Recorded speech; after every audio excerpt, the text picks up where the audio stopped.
bermula bulan-bulan haji. Ya. 1 Syawal bermula bulan-bulan haji. Begitulah pusingan waktu ini dekat. Sejak saja Syawal, Zulqa'dah, Zulhijjah, Muharram paling baru hari itu sambut Ma'rifah. Tapi kita dah nak sambut hari itu. Begitulah waktu, tidak tunggu kita. Saya berpesan pada diri saya dan juga tuan-tuan muslimin sekalian, bahawa waktu itu modal percuma yang Tuhan bagi kat kita terlalu banyak. Boleh isi sebanyak mana kandungan yang kita nak isi. Dari kecil lagi kita lahir daripada tak ada bebanan kepada ada bebanan, daripada waktu rehat kepada waktu yang penuh dengan kesibukan, daripada sehat kemudian kurang sehat, kemudian menjadi sakit lalu meninggal. Itulah pusingan setiap orang itu masih kita sama. Saya masa-masa kecil dulu, saya tengok arwah atuk saya bila kandar, tahu kandar masih kandar, mengandar pagi depan belakang begitu berat, tubuh dia kecil, nampak segala masa. 10 tahun kemudian ketika saya tingkatan 3, dia kena stroke. Kita dipelik, ini ke tubuh yang kita tengok di prospek zaman anak kecil dalam keadaan dia sudah pendek kan? Rupanya kita pun begitu lah, dalam keadaan yang sasa, kemudian sakit, macam-macam sakit, ada 3 serangkai, 4 serangkai. Mula-mula kena blow out dulu, tahu blow out? Gawat lah kan? Lepas tu tak boleh berjalan betul, bertokat, lepas bertokat tadi, macam-macam. Akhirnya kita juga akan memelangi apa yang kita lihat. Arwah tu kita, dia dalam keadaan lembek begitu. Alhamdulillah lah, semoga kita lebih jauh dari penyakit stroke dulu ya. Tapi yang pasti, semasa kita mengiringi dia ke liang lahat, dan dia adalah orang pertama yang kita lihat masuk ke liang lahat dengan mata kepala kita sendiri, kita juga nanti akan disaksikan oleh cucu kita ya. Begitulah keadaan. Jadi tuan-tuan, bismillah, Allah, sama-sama kita mengisi ruang waktu ini. Setiap kali Allah Ta'ala datangkan Ramadan, kita rasa macam jauh lagi. Tapi jauh lagi jauh kira. Hanya tinggal 87 hari. Dan Ramadan itu adalah ruang yang Allah Ta'ala beri hanya kepada umat Nabi Muhammad SAW untuk menggandakan ibadah. Average orang kita kalau lebih 100 tahun mungkin boleh tak? Kan? Umat Nabi Nuh sampai ratusan tahun, Nabi Nuh sendiri pun sampai 1000 tahun lebih, 1000 tahun lebih. Nabi Adam 960 tahun ya. Umur Nabi Adam 960 tahun. Jadi tuan-tuan kita tak ada. Kalau boleh 96 tahun tu boleh sangat ya. Kalau sampai 89 tahun, 90 tahun, Masya Allah, itu dah lama sangat. Tapi kita boleh ganda dan boleh kotak dengan ibadah dalam bulan Ramadan. Apakah kali ini kita nak membiarkan Ramadan berlalu lagi seperti mana yang tahu-tahu sudah yang kita memang tak buat hati. Yang bila masuk Syawal tak buat hati Ramadan ini, pasal apa tak buat gitu, pasal apa tak buat gitu. Jadi kali ini kita bersikap. Kalau 3 bulan ini dah edah kan, edah dah masuk Ramadan ini. Sepatutnya kita dah mula berjaga. Itulah mukadimah sedikit pada malam ini untuk diri saya dan juga teman-teman sekalian. Pada malam ini saya nak tinggal seketika kitab Fiqh Sirah oleh Syekh Muhammad Sayyid Ramadan Al-Buti.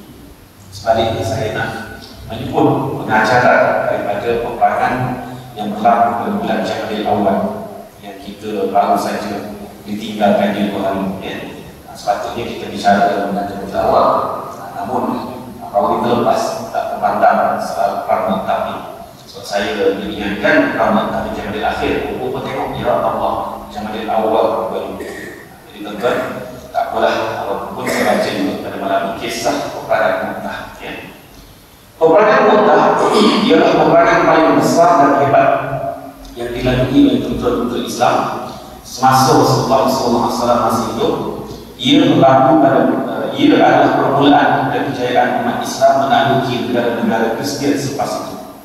Peperangan ini berlaku pada bulan Jamadil Awal tahun 8 Hijrah bersamaan Ogos atau September tahun 629 Masehi. Mu'tah ialah sebuah kampung yang paling dekat dengan wilayah Balqa di Syam. Jarak antara Mu'tah dan Baitul Maqdis hanya 2 marhalah sahaja. Jadi Mu'tah sekarang berada dalam wilayah Jordan ya, di utara Jordan, dan hanya 2 marhalah atau lebih sedikit saja daripada Mu'tah ke Baitul Maqdis. Punca peperangan, bermulanya peperangan ini ialah apabila Rasulullah SAW memutuskan Al-Harith bin Umayyah Al-Azdi untuk menyampaikan suratnya kepada pemerintah Basrah.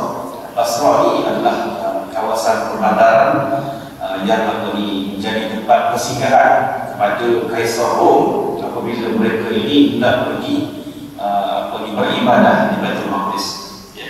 Jadi Basrah ini merupakan salah satu bandar yang menjadi tumpuan umat, terutama pedagang-pedagang dari Quraisy. Mereka akan mengunjungi Basrah sebagai salah satu pusat perniagaan yang mereka jadikan sebagai tumpuan. Sebenarnya selepas daripada perjanjian damai Hudaybiyah yang berlaku pada tahun 6 Hijrah, yang mana pada masa itu Rasulullah SAW membawa umat Islam untuk menunaikan ibadah umrah, tetapi telah dihalang oleh tentera Quraisy, khasnya oleh Khalid bin Walid pada masa lagi kufur, radhiyallahu anhu. Jadi bila dihalang, Rasulullah pun mengikat perjanjian damai Hudaybiyah. Antara isi kandungan perjanjian damai Hudaybiyah ini ialah gencatan senjata selama 10 tahun, dan tempoh gencatan senjata itu orang-orang Madinah, maksud Rasulullah SAW dan umat Islam, bebas melakukan hubungan dengan sesiapa sahaja. Manakala orang Mekah bersama bebas melakukan hubungan tanpa ada serangan daripada kedua pihak. Jadi peluang inilah Rasulullah SAW gunakan untuk melebar luaskan dakwah. Rasulullah pastikan tidak ada negara ketua-ketua negara yang ada di sekitar semenanjung tanah Arab itu yang tidak menerima surat dakwah kita. Bagaimana hantar surat ke Mesir, Muqawqis Mesir menerimanya dengan baik, membalas dengan hadiah-hadiah pula. Beberapa terbayar madu Belha. Madu Belha ini adalah madu yang terbaik di Mesir. Belha di satu perkampungan yang menjadi pusat ternakan madu, sejak daripada zaman Fir'aun lagi. Bayangkan lama tak lama, zaman Fir'aun lagi, Belha ini memang merupakan pusat ternakan madu, pusat pengeluaran madu. Jadi pada zaman Rasulullah SAW, madu inilah yang akan dihadiahkan kepada baginda sebagai membalas hubungan baik surat yang baginda hantar kepada Muqawqis Mesir. Di samping itu ada 2 orang doktor dan 2 orang jariah. Jariah ini hamba wanita. Jadi Rasulullah SAW pun memuliakan dengan baginda terus mencuba try sikit madu.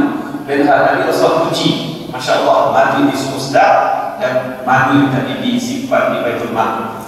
Baitul Mal ini pada zaman itu tuan-tuan disimpan segala benda, makanan, kurma, baju sejuk dan sebagainya untuk kegunaan kita. Kan sekali Baitul Mal duit dia kan, habis-habis pun wakaf, itu sajalah dia kena buat. Baitul Mal, zakat, duit, wakaf, itu saja. Itu pun kalau Selangor ada kepada wakaf sendiri, tak simpan Baitul Mal.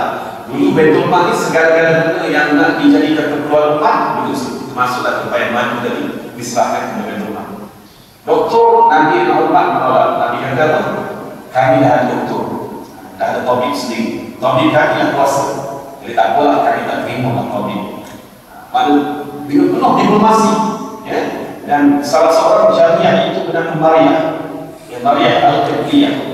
Maksudnya Maryah wanita Qibti. Ada salah seorang murid saya, Maryah Al-Qibtiyah, dia membutuh nama. Alhamdulillah Melayu, Alhamdulillah Qibti. Salah kita, salah. Tak tahu nak ambil nama. Ambil Maryah tadi sudah kan? Al-Qibtiyah itu bangsa dia. Jadi Nabi memerdekakan Maryah itu di depan-depan wakil utusan Muqawqis tadi. Sudah merdeka, Nabi kahwin pula dengan Maryah dan menjadi Ummul Mukminin. Jadi cerita inilah yang dia bawa balik oleh utusan Mesir kepada raja mereka. Itulah diplomasi namanya. Ada seorang lagi wanita yang merupakan jariah ini, dihadiahkan kepada seorang sahabat yang belum lagi berkahwin, dan sahabat ini juga telah mengistrikan jariah ini ikut cara yang sama, merdeka kan, isytihar merdeka, lantas menakwini. Jadi mulialah kan. Jadi diberi seorang wanita bertaraf hamba, tapi dimerdekakan lalu diangkat jadi isteri. Jadi hubungan baik antara Rasulullah dan juga kerajaan Mesir berlangsung. Hantar ke negara-negara lain, hantar ke Hercules. Hercules ini adalah kaisar Hercules hantar Hercules sambut baik. Kaisar Romawi hantar Kisra Parsi. Dia buang surat itu, dia koyak-koyak, dia buang, tapi dia tak melaporkan kepada putusan tadi.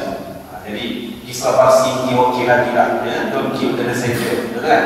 Jangan bunuh putusan. Jadi dia tak apa-apa, tetapi seorang gubernur Rom yang menjadi gubernur di Basra, bandar perhubungan yang kira paling kuat dalam wilayah Rom ini, namanya Syurahbil bin Amr al-Ghassani, seorang Arab keturunan Ghassan, ya, nak tunjuk bahawa dia setia kepada maharaja dia.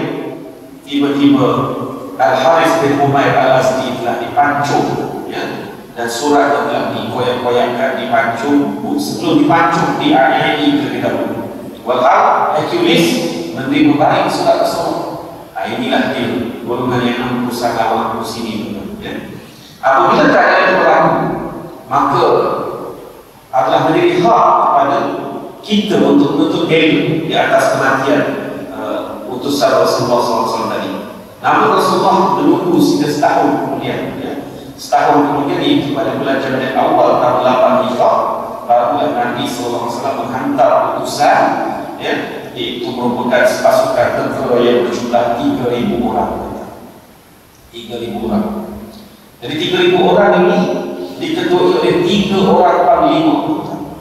Panglima itu bernama Zaid bin Harithah, Ja'far bin Abi Talib, abang kepada Ali bin Abi Talib, salah seorang sepupu yang paling disayangi oleh Rasulullah SAW, sehingga Ja'far ini bila dia kembali dari Habsyah, Ja'far mengetuai rombongan hijrah yang pertama umat Islam pada tahun ke-6 kerasulan.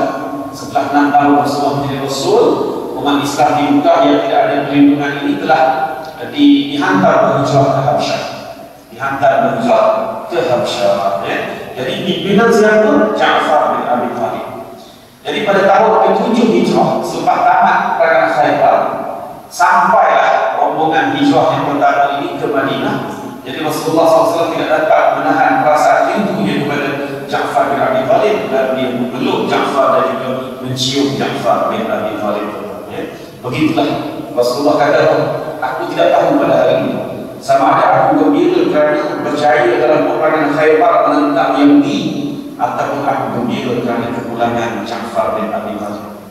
Tapi tidak lama selepas Ja'far berada di Madinah, Ja'far telah ditugaskan oleh Rasulullah SAW memimpin pasukan tentera Mu'tah, memimpin pasukan tentera Mu'tah, menjadi panglima kedua. Dan panglima ketiga ialah Abdullah bin Rawahah, atau dikenali sebagai Ibnu Rawahah. Tuan-tuan jangan lupa dalam 3,000 orang tentera ini ada seorang jenderal agung, panglima agung Quraisy yang baru saja memeluk Islam setahun yang lalu. Dia jadi prefek biasa. Dia tak diiman, dia tidak hantar resume kepada Rasulullah, kan? Ya Rasulullah, saya ni dulunya bekas panglima. Dia tak hantar. Dia hanya jadi tentera prefek saja. Siapa orang tu? Khalid bin Walid.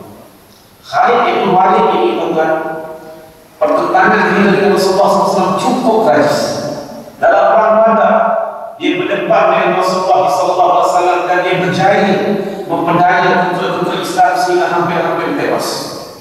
Tetapi dalam keadaan hampir tewas, strategi Rasulullah untuk menyelamatkan umat Islam menyebabkan Khalid dikeliru.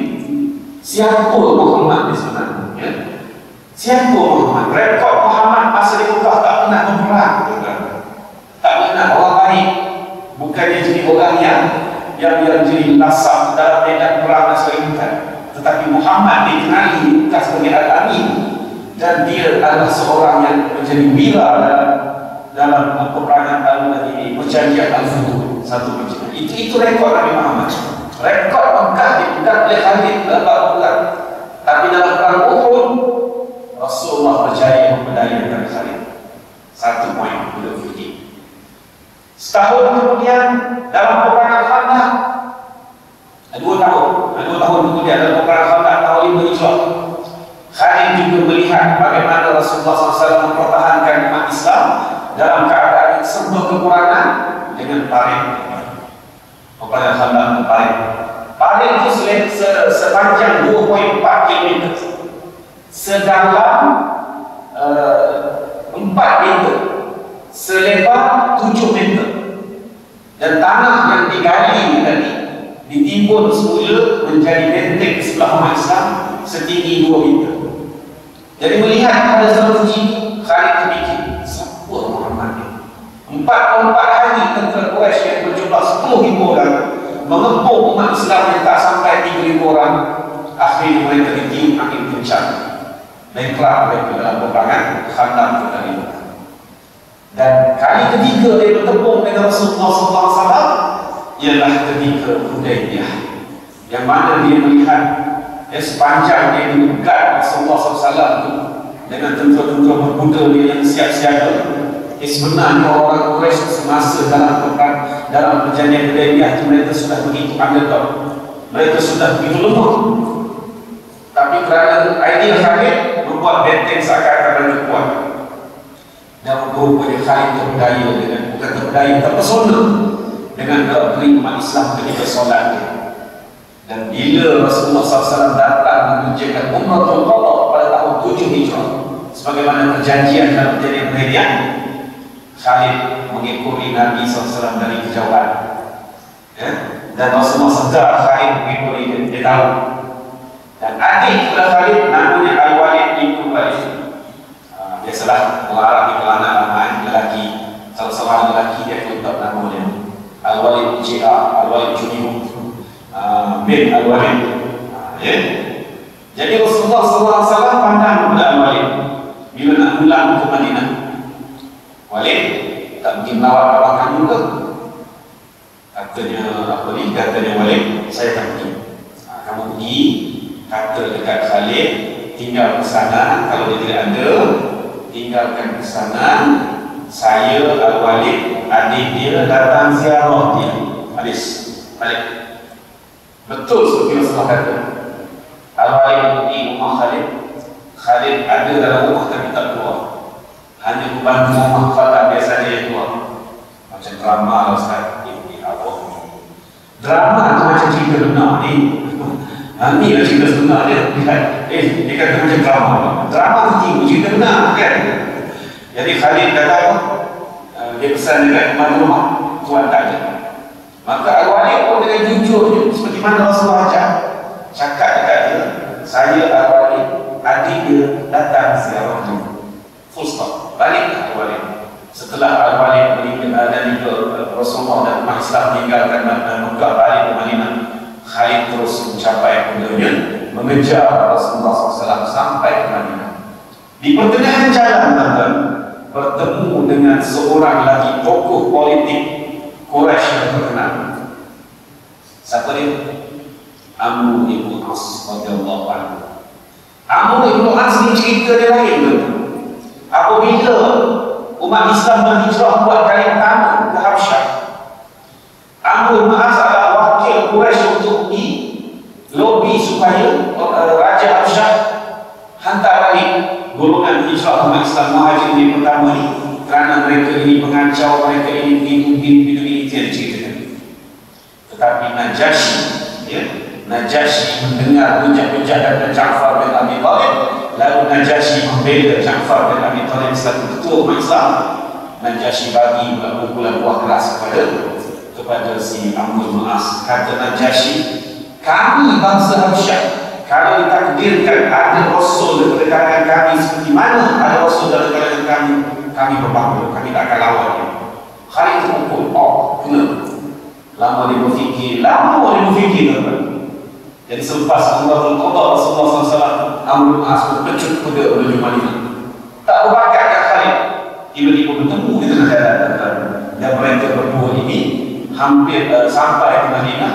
Dan Rasulullah yang telah beberapa hari sampai ke Madinah menyebut dengan senyum, menyebut dengan senyum. Rasulullah kata akan ada orang besar datang, kata Rasulullah. So kawan Khalid dan dalam perjalanan, maka sampai sempurna Khalid dengan Amr, tokoh politik dan tokoh panglima perang, tiba-tiba terjongkok di kota Madinah. Terkejut orang Madinah, maksudnya perang apa pula. Khalid tidak datang muncul, dia datang bawa diri. Rasulullah SAW mengkali-kalikan kedatangan Khalid bin Abdul As.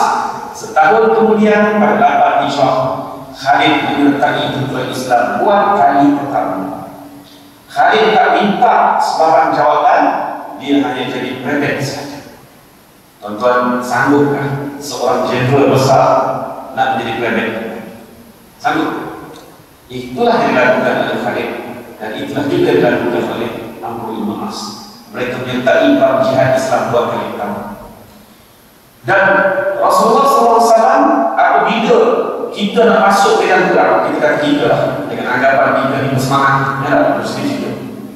Bila Rasulullah mendoakan tentera-tentera Islam yang rahmatullah alaih, Allah yarhamuk, insya-Allah orang ini takkan pulang. Orang ini akan syahid dalam medan perang. Dan pada hari ini boleh tak boleh dia, 3 panglima umat Islam bermula daripada Zaid bin Harisah Nabi doakan rahmatullah alaih. Kita tentera biasa. Bayangkan kita ni tentera biasa. 3 panglima kita kat depan semua dah doa rahmatullah alaih kepada Rasulullah. Apa perasaan? Dan Rasulullah tak lantik yang keempat, tak ada yang keempat. Walau hari ada kan?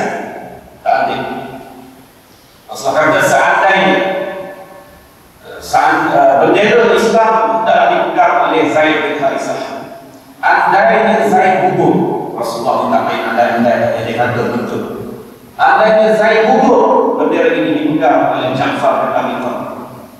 Andainya Ja'far gugur, maka bendera ini akan dipegang oleh Abdullah bin Rawahah. Dan tiba-tiba Rasulullah mendoakan rahmatullahi alaih kepada Abdullah bin Rawahah. Kita yang jadi tentera masa itu bagaimana perasaan? Ya betul, Rasulullah 3 panglima semua gugur, semua mati. Kita apa kan? Apa jadi? Yang keempat, mana yang keempat? Sabar nanti. Kenapa? Benci pula kali ke?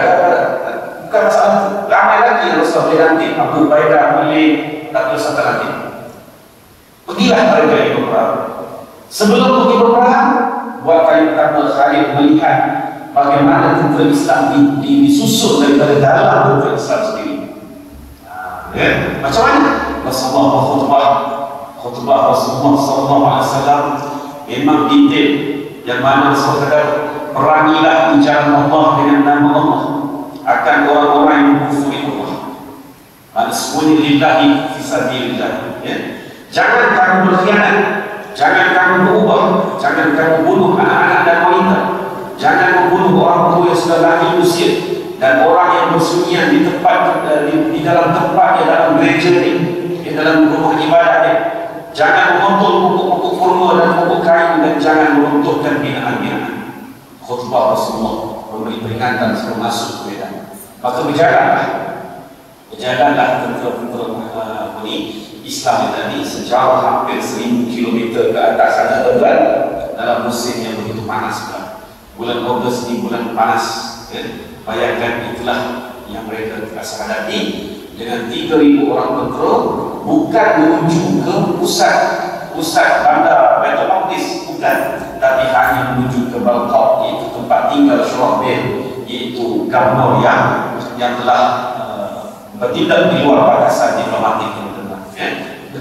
Bila sampai di sana, apabila sampai di satu tempat yang namanya Ma'an, yang sudah melepasi kawasan utara daripada jajahan Taif Madinah, maka tiba-tiba tentera Islam mendapat maklum bahawa Raja Hercules ataupun Kaisar Rom ini telah melawat kawasan Basra dengan diiringi 100,000 orang bala tentera, sedangkan Syurahbil sendiri memiliki 100,000 orang tentera. Bagaimana tuan? Tentera Islam hanya 3,000 orang. Ini perjuangan apa? Perjuangan apa? 3,000 lawan 200,000. Maka tentera-tentera Islam pun bermesyuarat di Ma'an, di tempat mereka singgah itu, sebelum masuk ke kawasan Balqa, tempat tinggal di Syurahbil tadi. Ada dalam kalangan tentera Islam mencadangkan supaya kita hantar surat dan minta bantuan daripada Rasulullah SAW. Ada juga yang mengatakan bahawa kita tulis surat tapi kita terus bergerak. kita tulis surat dan kita terus bergerak. Dalam masa yang sama, Rasul nak hantar bantuan pun hantar, tak hantar.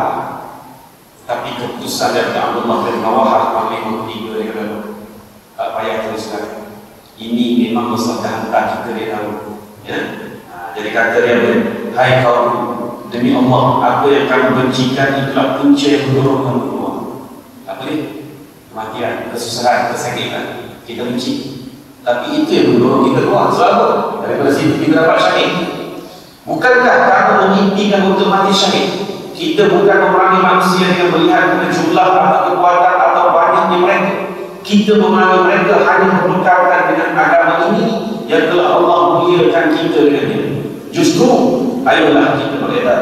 Apa yang bakal kita bawa ini ialah salah satu daripada dua kebaikan, sama ada menang atau mati syahid. Akhirnya mereka bersetuju menerima saranan Abdullah bin Rawahah. Jadi mereka tidak menunggu untuk menulis surat dan sebagainya, mereka terus berjalan.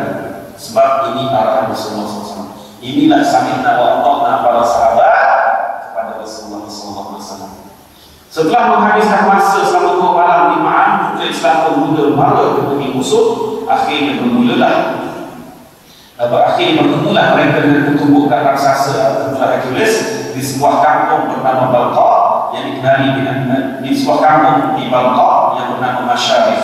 Musuh semakin hampir sementara tentera Islam telah beredar ke Mu'tah dan bermangkas di sana. Mereka pun bersiap-siap untuk berperang. Barisan sayap kanan diketuai oleh Utbah bin Qatadah al-Uzri, manakala sayap kiri pula diketuai oleh Ubadah bin Malik al-Ansari. Tiga panglima duduk di tengah-tengah. Jadi setelah 2 hari perjalanan, maka di Mu'tah dan bertembunglah 3.000 tentera Islam tentang 2.000 tentera Islam. Tidak lama kemudian, Zaid bin Harisah gugur syahid dan bendera ini dipegang oleh Ja'far bin Abi Thalib. Semasa Ja'far memimpin tentera Islam, tangan kanan putus ditebas oleh musuh. Bila tangan kanan putus, tangan kiri memegang bendera putus ditebas oleh musuh. Dengan sisa-sisa tangan yang ada, dia kepit bendera dengan macam ini. Lalu datang musuh menolak dia daripada mati syahid. Jadi bendera itu diserahkan kepada Abdullah bin Rawahah. Ja'far bin Abi Thalib mengikut cerita Abdullah bin Umar radhiyallahu anhu, anak Sayyidina Umar yang baru cukup umur, yang baru kali pertama memasuki peperangan pertama, peperangan Islam. Sebab syarat nak masuk peperangan ini mesti cukup umur, mesti akil balik. Abdullah bin Umar mengatakan, aku membilang pada jenazah Ja'far bin Abi Thalib ini ada 90 liang di kanan. Jenazah di tangan atau mana dah terlebur, jenazah yang ada 90 liang muka. Dan kesemua liang ini di depan, di belakang yang tak rosak. Apa maksudnya? Maksudnya jika dengan Ja'far bin Abi Thalib ini menanti serangan demi serangan, sehingga tak sempat orang nak tikar curi, dia semuanya berdanda dilawan pada inilah keperluan Khalid dan Ja'far bin Abi Thalib. Gugur dia. Semasa dia gugur, Rasulullah menibiskan air mata di Madinah. Tetapi tak lama kemudian Rasulullah mendorongkan kepala ke langit. Rasulullah tersenyum, tergelam, menakut sebab melihat Ja'far bin Abi Thalib dikurniakan kaki dengan 12 tangan dan dia terbang bebas ke seluruh penjuru syurga. Bila nanti di akhirat nanti. Rasulullah pun menceritakan bahawa itulah Ja'far at-Tayyar, Ja'far yang terbang, dan digelar oleh Ja'far Zuljanahir, Ja'far yang memiliki dua sayap. Itulah kisah tentang Ja'far bin Abi Thalib yang amat-amat disayangi Rasulullah SAW. Setelah bendera berpindah ke tangan Abdullah bin Rawahah, maka diringkaskan cerita, Abdullah bin Rawahah pun tewas juga. Dan setelah tewas, maka umat Islam pada masa itu terkejut. Dalam keadaan terkejut ini, maka mereka pun mulalah bermusyawarah. Ini yang kita nak kutip pengajaran daripada peperangan ini, apa ni? Maka tatkala Allah terbunuh, tampillah seorang lelaki daripada Bani Ajlan namanya Sabit bin Arqam radhiyallahu anhu. Lalu dia mengambil bendera itu dan berkata, wahai sekalian orang mukmin, lantiklah seseorang daripada kamu untuk jadi ketua. Mereka menjawab, kamulah itu soal bendera itu sudah berada di tangan kami. Tetapi katanya, Sabit, aku tidak layak. Kemudian mereka pun berbincang dan bersetuju melantik Khalid bin Walid. Setelah mencapai bendera itu, Khalid meneruskan pertarungan dengan hebat sekali. Al-Bukhari meriwayatkan daripada Khalid bin Walid radhiyallahu anhu sendiri yang berkata, dalam peperangan Mu'tah 9 pedang telah patah di tanganku. Masya-Allah. 9 pedang patah di tangan Khalid bin Walid kerana berjuang dengan. Pedang terakhir yang tinggal di tanganku hanyalah pedang lebar dari Yaman.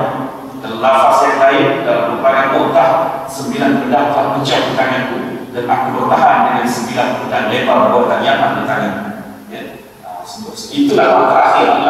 Kalau pecah juga kita tahu lah nak ambil pedang mana yang. Semasa peperangan Mu'tah itu Rasulullah SAW menceritakan wahyu yang turun kepadanya sebelum orang datang membawa berita peperangan tersebut, iaitu ketika bendera diambil oleh Zaid kemudian terbunuh, setelah itu Ja'far mengambil bendera dan terbunuh, kemudian Ibn Rawahah mengambil bendera juga terbunuh, dan Rasulullah SAW pun menceritakan berkenaan dengan Ja'far yang dikurniakan dengan dua sayap yang Zulkarnain. Jadi tuan-tuan, setelah berjuang pada hari ketiga, maka Khalid bin Walid menukar rancangan. Sebagai seorang jenderal berpengalaman, dia tahu apa keutamaan pada masa itu. Keutamaan pada masa itu ialah menyelamatkan umat Islam daripada bala bencana yang besar. Khalid lalu membuat satu strategi. Ya. Dia buat satu strategi, iaitu dua pasukan dipecahkan kepada dua lapis pasukan. Lapis yang pertama yang dalam bunuh, lapis depan terus berjuang. Ya. Ceritanya macam mana? Tentera Islam ada tiga bahagian. Jadi tiga bahagian, bahagian tengah, bahagian kiri dan kanan. Sayap kiri, sayap kanan. Sayap kiri dialih ke sayap kanan, sayap kanan dialih ke sayap kiri. Jadi strategi ini menampakkan kepada tentera Rom umat Islam sudah mendapat bantuan dan mari tentera baru. Orang sama, perisai itu orang sama. Jadi daripada tiga bahagian ini, Khalid membahagikan pada dua lapis. Lapis pertama dulu, lapis dalam dulu, lapis depan berjuang dulu sambil bunuh secara langsung. Akhir sampailah tentera Mu'tah ini ke Madinah, dan tuan-tuan muslimin dan muslimat yang dirahmati Allah, Rasulullah SAW menerima pendekatan Khalid dan memuji Khalid bin Walid. Tetapi perkara yang baik mesti akan ada fitnah. Fitnah di siapa yang mainkan? Munafikun yang mainkan. Tiba-tiba munafikun cuba mencetuskan api kemarahan pada Khalid yang sudah betul-betul menyelamatkan umat Islam. Dia kata inilah sabotaj. Daripada kufur masuk Islam, tiba-tiba dia buat strategi supaya kita dikalah. Jadi kita dibalik dengan tangan kosong. Sedangkan Rasulullah tak pernah dalam peperangan balik tangan kosong, mesti balik dengan menang. Itulah antara kata-kata yang dimomong-momongkan untuk memfitnah Khalid bin Walid. Tapi Rasulullah SAW cepat membela pendekatan Khalid dengan mengatakan bahawa Khalid bertindak benar dan betul pada tempatnya. Tuan-tuan, berakhirlah kisah peperangan. InsyaAllah lepas ini kita cuba tengok apakah pengajaran dan iktibar daripada peperangan Mu'tah. Allah A'lam.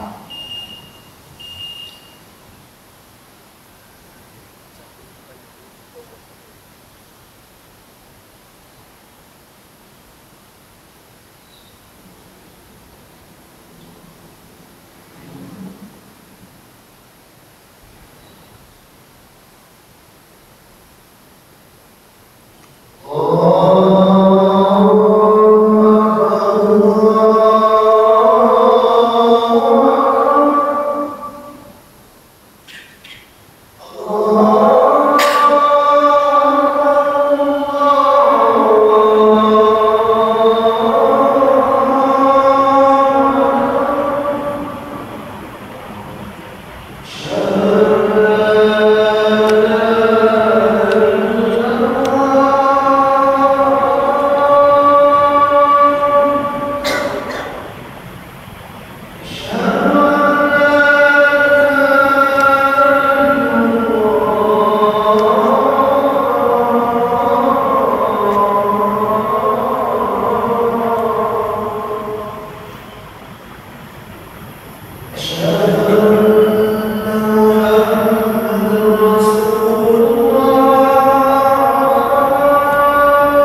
khidmat yang ada Allah.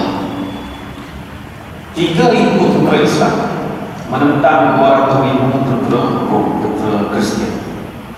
Agak-agak berapa orang yang mati syahid? Berapa orang? Agak-agak mungkin 1,000 pun tidak berusaha berapa mati syahid. Dan sebenarnya yang mati syahid ialah 12 orang. 12 orang. Dan cerita di sini pengajaran pertama yang kita nak ambil, syahid di satu anugerah teragung Allah Subhanahu Wa Taala. Walaupun yang bukan semua sahabat, tapi Allah pilih 12 daripada kalian. Bukan senang nak mati syahid. Kalau nak banding dengan tentera Uhud, 700 tentera Uhud yang mati syahid 77 orang, 10% ada kata dalam perang Mu'tah ni biar syahid 300 orang kan, jadi 3,000 tak 12 yang mati syahid. Itu pun tentera Islam memang cedera tu tak secerita lah, ya. Cedera tak secerita berkenaan dengan kekuatan bermati-matian bukan 12 mati syahid. Jadi tuan syahid-syahid ini kalau ada Allah yang kita tidak salah bercerita ni, dan kita bermaksud untuk mencapai syahid tadi. Dan satu kali keinginan patutlah syahid ini Allah Ta'ala anugerahkan dengan kehebatan syurga pembahasan pun, sebab dia bukan senang berperang menentang kufar bermati-matian dalam keadaan yang kita kata underdog, yang dalam keadaan tertekan begitu, tapi mereka sanggup bermati-matian. Apa pun asal mereka 3,000 ni tak akan mampu pergi kalau asal tak kuat. Sebab itulah mereka berbincang di mana macam mana ni kita ingatkan 100,000 je. Betul mereka datang tak? Seperti Ja'far bin Abi Thalib, mereka tak tolong tadi kan, ini sepupu Rasulullah lagi, orang Rasulullah cium hidup terbit kan, pertolongan Allah memang akan ada pertolongan Allah, itu Allah janji sekurang-kurangnya 3 kali ganda. Jadi 3,000 tentera jadi 9,000 mereka lagi. Tetapi usaha persediaan kekuatan dalaman itu tidak boleh kita kesampingkan. Macam Ja'far bin Abi Thalib, betapa cekapnya dia sampai orang tak nak kita kata main depan dia, dan tewas itu adalah tewas ketentuan Allah Subhanahu Wa Taala. Sebab itulah tuan-tuan, peperangan jihad ini bukan satu peperangan yang katalah kata sembahyang tidak, puasa tidak, apa tidak, tiba-tiba ada ruang untuk berbuang kita mati syahid. Belum tentu kan. Jadi mereka ini adalah sahabat-sahabat yang terpilih yang sanggup untuk berhadapan dengan itu yang saya telah hadapkan tadi itu. Bila Rasulullah SAW doakan rahmat kepada 3 panglima, kita yang duduk dalam salah satu yang 3,000 ni yang kecil perut juga nak pergi kan, sebab tahu tak bila panglima mati habiskan kita kan. Tapi inilah dia jiwa-jiwa umat Islam yang Allah Ta'ala pilih dalam peperangan Mu'tah. Itu yang pertama, pengajaran dari sudut balasan ataupun ganjaran peperangan jihad tadi. Yang kedua, tidak boleh tidak, kita jangan lupa bahawa para sahabat ini sami'na wa ata'na. Kita pada hari ini nak jadi sekuat sahabat walaupun Rasulullah sudah wafat, sami'na wa ata'na ini kena kita kuatkan. Sekarang kita kalau kita baca hadis orang mereka main, sedangkan hadis itu arahan Rasulullah SAW, nak sami'na wa ata'na ke mana? Ada orang berani jawab, kan? Yang kasih amat kalau terbilang itu memang macam takdir lah, takdir itu benar kan? Ini hak tidak menolak hadis Rasulullah SAW itu, bukan selesa dengan hadis. Kalau saya ambil contoh paling mudah, kan? Kalau saya ambil contoh paling mudah, semua tahu hadis berkenaan dengan Rasulullah kata berpakaian seperti bertelanjang, kan? Pakaian tapi berpakaian seperti bertelanjang sebab rapat ke tubuh bagi wanita, kan? Sergul tinggi seperti bongkol unta, itu benda simple. Tapi apa sikap kita? Apa sikap kita? Sila ilmulah dia ada ilmu nak mempertikai apa dia. Hadis itu sahih Ustaz. Dia tanya Ustaz itu sahih. Ada tanya Ustaz lain tak sahih hadis. Nak meninggalkan di sini lah contohnya, kan? Kita sebagai lelaki, suami, bapa kepada anak-anak perempuan dan juga isteri-isteri tadi, bila dengar hadis macam ni, ada tak kena cek isteri kita kat rumah, anak-anak kita kat rumah? Macam mana? Dan nak datang sampai nawak nak mana tuan-tuan? Malam tadi saya berkuliah mengenai di satu tempat lah dekat sini lah. Berhenti membuat di Pamiang tu. Ada seorang Allah memperkenalkan dia salah-salah AJK masjid jarak Pamiang tu ke masjid tu dalam tak sampai 1 minit. Saya tak nak tengok dia, tapi dia kata, tuan, saya belum ceramah di masjid itu dah 8 tahun. Tuan tak nak tengok saya ni? Ada. Besar tak nak pergi kan? Tak apa kan? Tapi satu lebih minta Ustaz, kami sambil Pamiang. Satu minta Ustaz.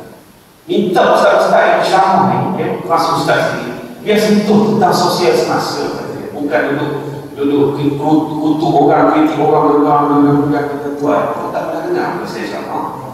Kalau tuan pernah jadi saya mengajar sirah juga. Jadi saya mengajar sirah, model sirah itu kepada sekarang. Dan tuan, kalau tuan betul AJK, kenapa kita tak berbincang di masjid? Tunggu saya di masjid tuan, nanti kita berbincang bukan di Pamiang ni. Dia bukti. Ini jenis tuan. Memang kita kena merakyatkan sirah ni. Kita jangan baca saja, kita kena fake sirah. Bila fake, ada orang yang kita kena kritik ni kita. Bukan saya kena kritik orang saja, saya sendiri pun. Sebab saya kata saya ingatkan diri saya itu kalau dah tuan. Betul? Ini kita membahagikan generasi sahabat kan. Jadi, minta maaf tidak kata sesuatu ni umum. Saya tak kata apa-apa, umum. Okay? Itu dia. Lahirkan generasi sampai nawak ta'ala seperti sahabat ini. Yang ketiga, Rasulullah SAW sebagai seorang pemimpin, dia mentarbiyah anak-anak pimpinan. Dia bukan menghamburkan anak-anak pimpinan. Dia bukan menggula-gulakan anak-anak pimpinan, tapi dia tarbiyah. Macam si Khalid tadi. Kalau Rasulullah memuliakan Khalid atas status dia sebagai pemimpin Bani Adi, antara bani terkuat dalam kalangan Quraisy, menghormati Khalid, dia pernah diakini sebagai orang besar dalam Quraisy dulu. Bila dia masuk Islam, kita kena angkat tinggi. Kali itu yang Rasulullah lakukan, tak lebih sekadar apa dia? Sekadar mengambil pemimpin penghulu rakyat. Sebenarnya, tapi Rasulullah mentarbiyah. Dan ternyata bila Rasulullah mentarbiyah anak-anak pimpinan dengan jiwa piadah, Rasulullah lepaskan mereka ke tengah-tengah padang pasir Taif. Lepaskan. 3 panglima dilantik, semua mati, semua syahid. Yang keempat, pandai-pandai mudah. Tahulah kalau sudah menerima tarbiyah. Dan ternyata mereka melantik orang yang paling tepat pada masa itu dan paling kena pada masa itu, Khalid bin Walid. Yang keempat, Khalid itu pula dia sudah terbentuk, dia sudah melihat dengan kebijaksanaan apakah sebenarnya tujuan peperangan dalam Islam. Tujuannya dakwah dan juga meninggikan kalimah Allah. Itu tujuannya. Bukannya untuk kemenangan dan juga glory semata-mata. Bukan. Dan ini berbeza dengan peperangan sebelumnya. Dan Khalid mengambil masa selama 1 hari atau 2 hari untuk membawa pulang tujuan ini dengan selamat, dan tujuan mereka tercapai walaupun mereka tidak menang dalam peperangan itu. Apa tujuannya? Tujuannya Rasulullah SAW menunjukkan kepada kita bahawa maruah dignity itu merupakan suatu keutamaan dalam Islam. Tak boleh seseorang itu mencalar marwah sahabat yang lain atau umat Islam bersuaranya, dan juga nyawa selama mungkin itu berharga. Ini yang sangat tunjuk kepada kita umat Islam. Sebab itulah tuan-tuan soal marwah Sultan Muhammad Al-Fatih ketika umur 10 tahun diserahkan kepada satu guru di madrasah. Jadi sampai-sampai saya sedar di orientasi hari ta'aruf dia dengan guru dia. Guru dia apa? Guru dia menampar sikit. Tak ada apa, tampar. Dan dia belajar dengan tenang. Anak Sultan Mahmud ni, Muhammad ni anak Sultan Mahmud. Belajar dengan tenang sehinggalah 8 tahun kemudian dia ditabarkan menggantikan ayah dia jadi Sultan Muhammad Al-Fatih. Ya?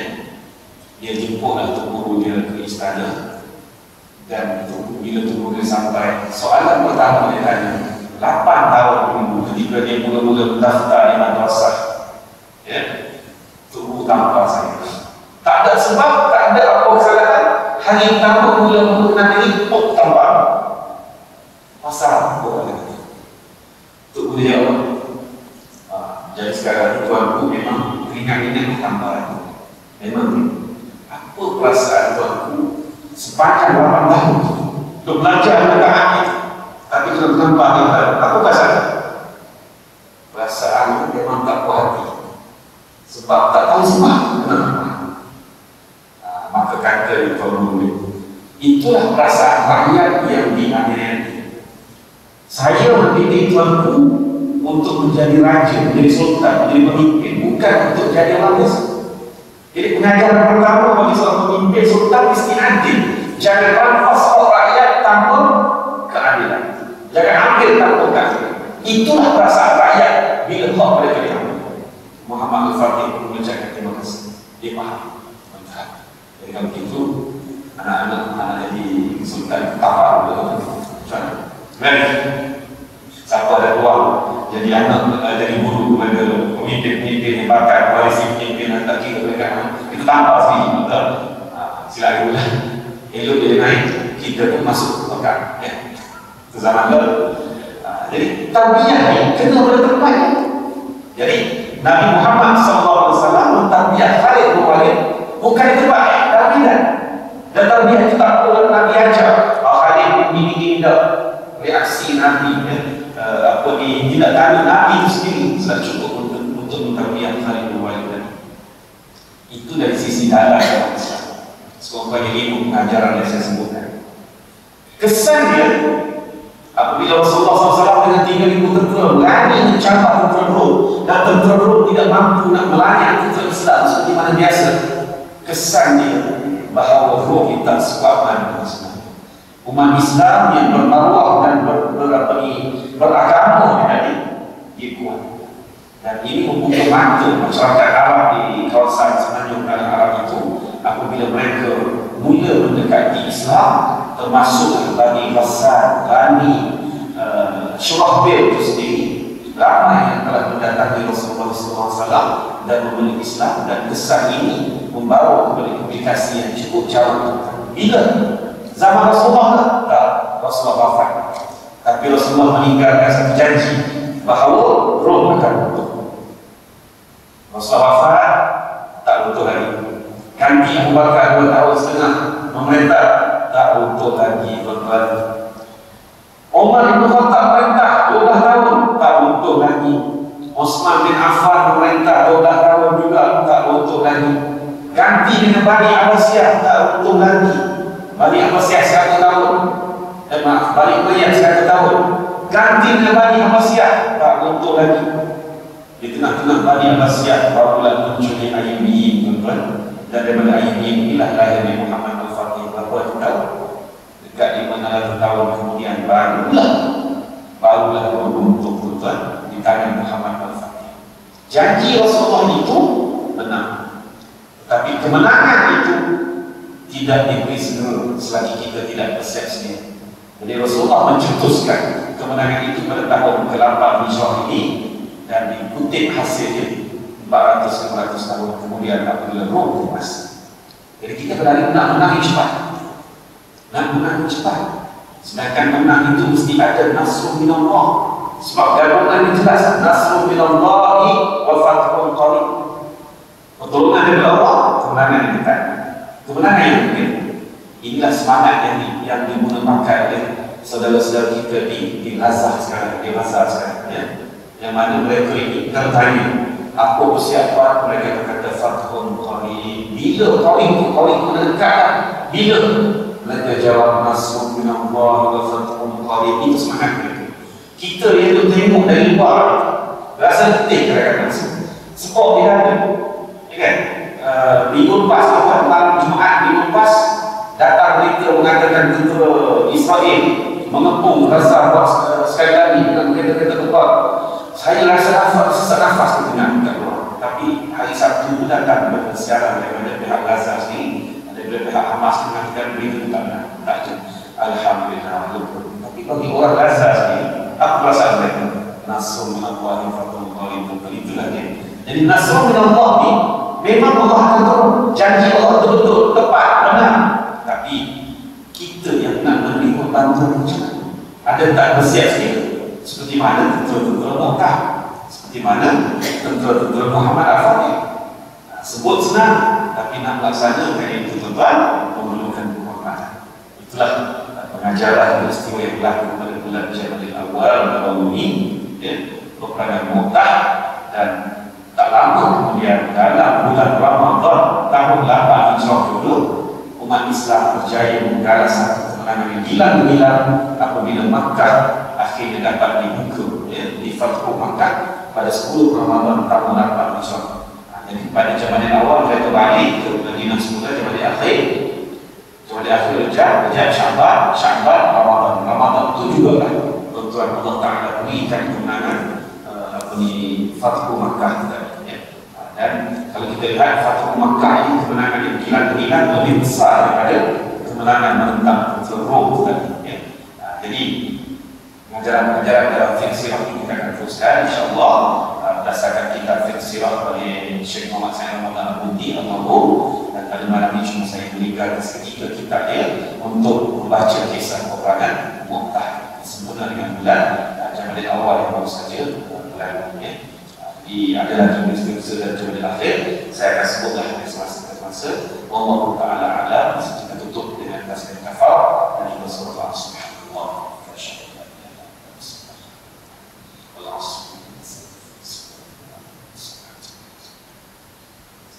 Billahi taufiq wal hidayah. Wassalamualaikum warahmatullahi wabarakatuh.